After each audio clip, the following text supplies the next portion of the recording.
But as I visit my critical access hospitals, especially back in Wisconsin, I think I still have the largest number in the state, 17. The number went down a little bit after redistricting. I not only see good quality health care being delivered in crucial areas and filling an important niche when it comes to access and quality and the affordability of care in these rural areas.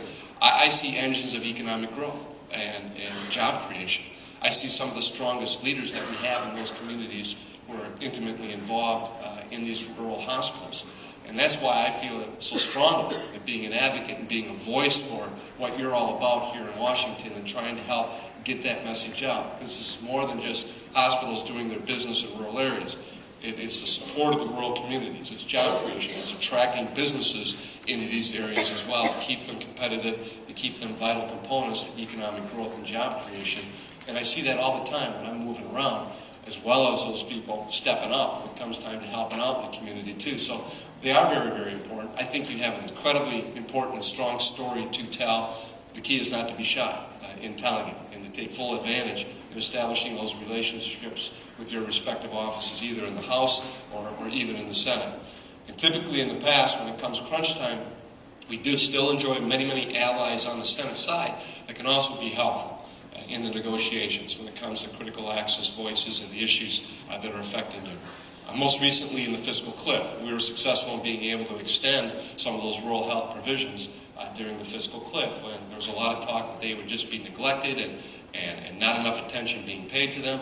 We didn't get everything that we were requesting, but I think we got some of the key components at least extended for a year to keep things going until we can get a larger picture brought together to hopefully bring it on a more permanent basis.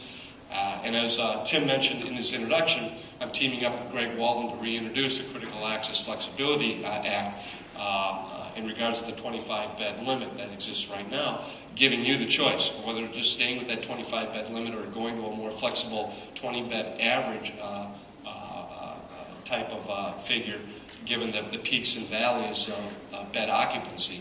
I think it makes sense. In fact, when we asked Tim to help do a survey in the state of Wisconsin in regards to what this would mean and the impact it would have, we discovered that there were over 500 patients that couldn't go to their local rural hospital because of the 25-bed limitation as it existed, so they had to be shipped and transported somewhere else. And obviously, if it's a crucial medical situation or whatever, that could be very difficult.